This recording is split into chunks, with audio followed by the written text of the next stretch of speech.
मत्स्येंद्रनाथ और दत्तात्रेय को इस परंपरा में सबसे महान योगियों के रूप में जाना जाता है। एक घड़ा, शराब का एक जग उनकी एक जांघ पर था और एक जवान औरत दूसरी जांघ पर। उन्होंने बस देखा, दत्तात्रेय नशे में लग रहे थे। यह परशुराम के लिए एक प्रदर्शन था, क्योंकि वे जबरदस्त क्षमताओं वाले मनुष्य हैं।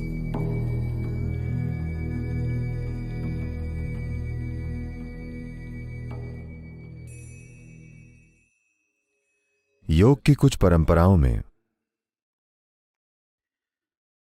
वे योगियों को 3 श्रेणियों में बांटते हैं। इन्हें मंद, मध्यम और उत्तम के रूप में जाना जाता है। मंद योगी मतलब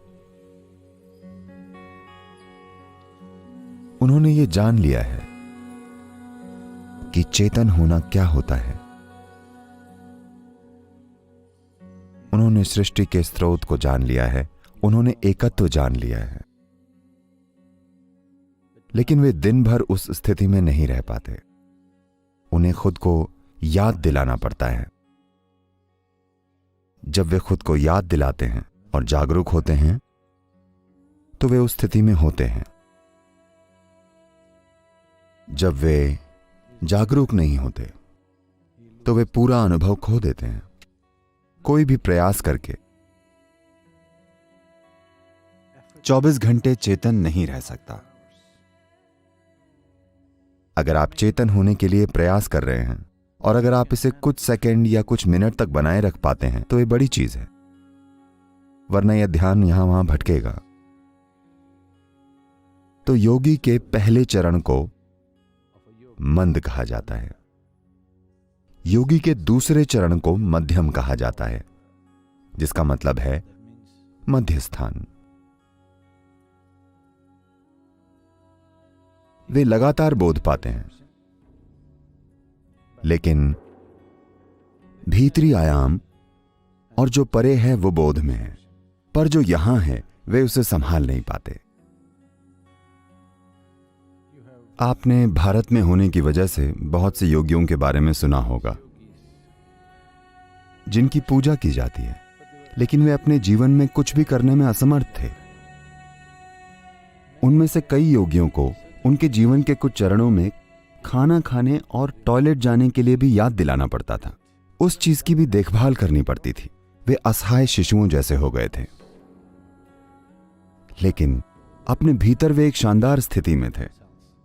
पर वो जितनी भी शानदार हो, आप उस स्थिति में नहीं रह सकते, क्योंकि भौतिक दुनिया से अलग हो जाने पर आप भौतिक शरीर में नहीं रह सकेंगे।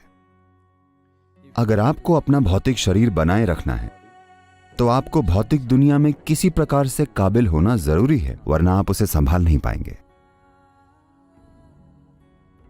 योगी का तीसरा चरण, वो जो परम है, उसका निरंतर बोध पाता है और साथ ही बाहरी दुनिया के भी पूरे तालमेल में होता है, इस हद तक कि आपको पता ही नहीं चलेगा कि वो वाकई योगी है या नहीं।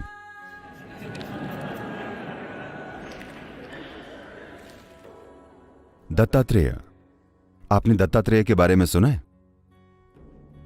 दत्तात्रेय? ओह, यह अच्छी बात है, क्योंकि मत्स्येंद्रनाथ और दत्तात्रेय को have been held as the greatest yogis in the tradition. इस परंपरा में सबसे महान योगियों के रूप में जाना जाता है। बाकी सभी आत्मज्ञानियों में से इन दोनों को सबसे महान माना जाता है। Matsyendranath Because of the way he existed. वे इस तरह से जीते थे कि लोग उन्हें शिव का अवतार मानते थे। दत्तात्रेय के बारे में उनके आसपास के लोग कहते थे कि वे शिव, विष्णु और ब्रह्मा, इन तीनों का एक साथ अवतार हैं। ये लोगों का तरीका है उनके बारे में बताने का। जब उन्होंने उस व्यक्ति के बारे में कोई चीज देखी कि वे इंसानी रूप में तो हैं, लेकिन कुछ भी इंसानों जैसा नहीं है, इसका मतलब यह नहीं है कि वे अमानवीय हैं, पर इंसान निश्चित रूप से नहीं थे। तो जब उन्होंने ऐसे गुण देखे तो वे उनकी तुलना सिर्फ शिव, विष्णु और ब्रह्मा से करने लगे। वे बोले ये इन तीनों का अवतार हैं। तो आप देखेंगे कि दत्तात्रेय की कुछ तस्वीरों में 3 सिर होंगे, क्योंकि वे तीनों का अवतार हैं।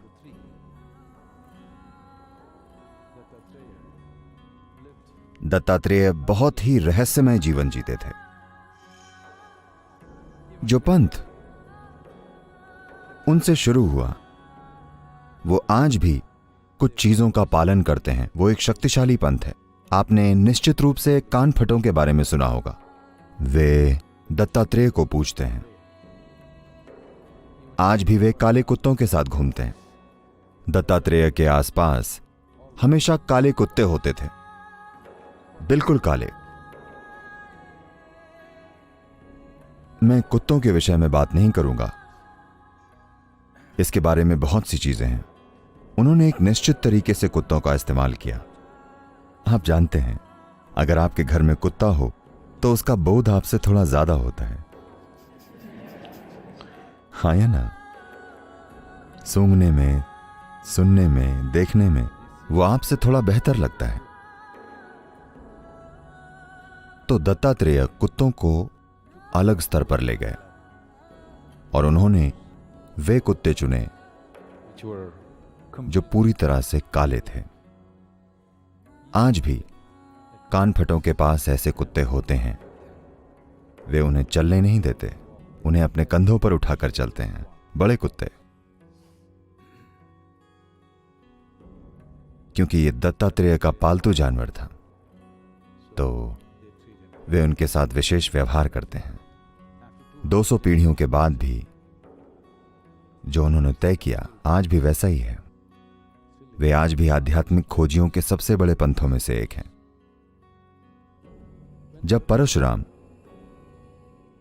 कुल्हाड़ी मारने वाले इंसान, उन्हें जो भी दिखा उन्होंने कुल्हाड़ी से काट दिया, अपनी माता को भी।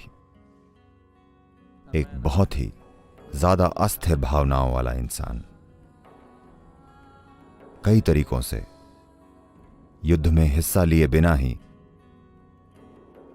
परशुराम ने कुरुक्षेत्र युद्ध का भाग्य तय कर दिया था। उन्होंने कर्ण को शुरू से ही उस तरह बनाया था। उनमें जबरदस्त क्षमताएं थीं, पर उनकी अस्थिर भावनाएं उन्हें परम तत्व का बोध जीवन के हर पल में नहीं होने देती थी। वे बोध पाते थे और खो देते थे। ऐसा चलता रहा और ज्यादातर वे बोध खो देते थे। तो वे कई सारे गुरुओं या शिक्षकों के पास गए। जब उन्होंने देखा कि उनके पास वो नहीं है जिसकी उन्हें तलाश है, तो उन्होंने उन्हें मार दिया। हाँ,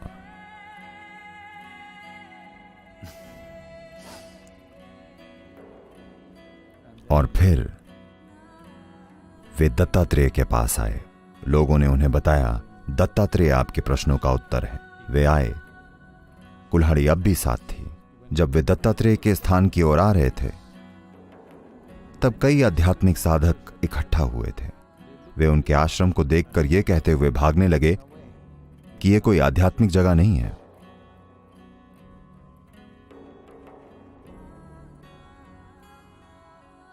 जब परशुराम दत्तात्रेय के निवास के अंदर गए, उन्होंने देखा वहां एक इंसान बैठा था।